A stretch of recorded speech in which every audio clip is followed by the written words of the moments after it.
Here's how you can talk about remembering something in Igbo using three simple structures. Number one, echetaram dash. I remember or remembered dash. Echetaram ihe mere. I remember what happened. Echetaram gi. I remember you. Echetaram ịgbanyụ ọkụ. I remembered to turn off the light. 2.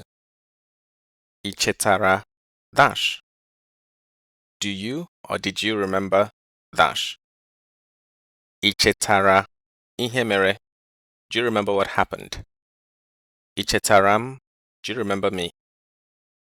Ichetara ịgbanyụ ọkụ. Did you remember to turn off the light?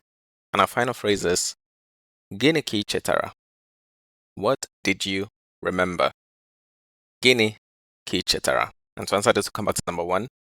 Echetaram ihe mere. Echetaram gi. Echetaram ịgbanyụ ọkụ. Quick question.